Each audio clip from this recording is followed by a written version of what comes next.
Hi, it's a beautiful day, and something just came to my mind, and I thought to share it with you. Now, you can be a very talented baker, good recipe, good marketing, good structures and system, and still struggle. Yeah, over the years, after teaching so many and coaching so many too, I have come to notice a pattern. Many bakers don't struggle because they lack talent. They struggle because of very few habits. It's tricky, right? They do it. Sometimes they think they are big enough. Sometimes they think they are too cute. All right. Sometimes they think I already have the audience. But these are habits that hold them back on the long run. I am going to discuss five with you today, just five. Number one, waiting for everything to be perfect. You're waiting for everything to be perfect before you start. I have talked about this for a very long time. All through this, for the past few days, I've started sharing my experiences with you. You can't wait everything. You cannot be 100% ready for anything. You get? There is nothing you want to do in this life that if you are waiting to be 100% ready, sis, you're never going to start. That is true. Number two, this one is applicable to those that are just starting out, or those that bakers that are not bakepreneurs, undervaluing your work. If I ask some of you to quote for a cake for me, what you are possibly gonna do is price of flour, butter, sugar, maybe icing sugar, and what? Eggs. Maybe the total comes to 5,000. Then you make the cake and then you sell it for maybe 8,000. And then your shoulder is like this. I don't even know how to tell you now that you just shot yourself in the ankle. That is why you work from January till December and your phone goes bad and you can't repair it. That's why your husband look you eyeball to eyeball and tell you, what have you been doing all year? That is why it's like you people see you busy, but you're busy doing nothing. Every weekend you're rolling out wedding cakes, you're rolling out birthday cake, then your bottom line is zero. Like, it's almost like village people are worrying you. You cannot track your expenses. You don't know anything about finance. So you just multiply one part of three different, parts that you're supposed to calculate. You just calculated one part, which is the consumables, and you fly with it. Am I talking to you? When you undervalue your work, it's a serious inhibition. You work hard, but earn very little. Sometimes I used to have a friend who borrows money from her husband every month to pay her staff.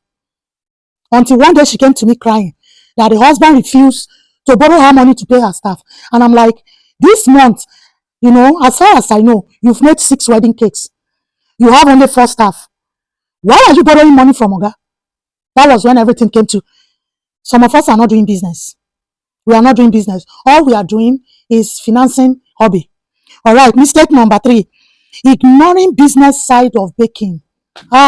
They say your cake is so fluffy, your cake is so sweet, it's so moist, it's so beautiful, your whipped cream is heaven, and then your head is, you completely ignore the business side of your baking career. You don't know anything about marketing. You don't know anything about finance. You are an enemy to figures. You don't care. Somebody pay you 120,000 naira for a cake now, or let me say 1.2. Let me stop dealing with small figures. Somebody pay you 1.2 million naira for a wedding cake, for example, and to you that's ooh, and then you just you just keep buying, doing anyhow, and at the end of the day, on paper, you collected 1.2 million, but you expended 1.1 on the job, and you're wondering why you are not growing. I have seen somebody that, her phone, she used her phone. Actually, the phone, oh my God, the phone that she's using to do business actually spoiled after 3 years, and she could not replace it in a whole month. And I ask, that's what happens when you ignore the business side of baking. Now, mistake number 4, giving up too quickly. I wish, oh my God, I wish I can talk about this enough. You have just one failed cake, one bad review, one quiet week, or one quiet month. Instead of going back to the drawing board to see what some of you, let me say this, some of you are allergic to criticism. Why is it like that? Constructive criticism now. Don't get me wrong. In class, I will teach you about that. Some customers use bargaining. They use complaint as a bargain to keep you small so that you don't charge them, your worth. So that you will always feel like they are coming back. They are doing you a favor. You understand? So no matter what you do, they are going to complain. But that's not what I'm talking about. I'm talking about, constructive criticism. Oh, you did this. Your cake is not straight. Oh, why do you have a 3 inches down? Don't you think 3 inches is too thick for you to now sandwich 1 inch in between? Or, constructive criticism. Maybe the proportion of the filling to the cake is not even. Maybe your cake melted. Maybe your colors didn't come out well. A lot of things can happen. And then, boom, you are tired. Oh, baking is not for me. Let you give up that. Why? Why? Where has patience gone to? There are experiences I will share with you in class, especially during our live classes. There are experiences I will share with you that you have a bad baking day. Ask the big brands. I mean, mega big brands. There was a day, or I was, scrolling through social media, and I actually saw one of the ladies I respected trashing a whole batch of production. Something went wrong. As it was, I felt for I called her up. I like, Pele, my dear, it's well. Like God will cover it because it's a lot of money. I'm not talking about one cake. I'm not talking a whole line of production, a whole set of production. It's a bad baking day. I had baked a cake and they were, oh God, they were taking this cake to, okay, it was a year, this West African chefs came to Lagos for their convention and I was to bake that cake. And then your colleagues are coming for a show and then you are invited. Such a honor. I took my time to carve the cake, craft the cake, a bowl of jollof, everything with the flag of, all the African countries on the cake. And then that was the day my driver decided to be a demon. If not, he has delivered cake for more than 3 years. But on that particular day was the day, that you saw the cake. Thank God before he left, I took a picture and sent it to them. And like my driver is on the way. Men and brethren, it shocked me too. What am I saying to you? That shouldn't make you give up. Don't give up too quickly. Okay, mistake number 5. When you stop learning. This is applicable to those that have been in the industry for some time, 5, 6, 10 years, 15 years. I always tell people, when you stop learning, you start dying. You understand? Learning is a lifelong activity. You continue to learn. And as you learn, you grow. Baking, as it is dynamic. All right. There are new trends. There are new ways of presenting things.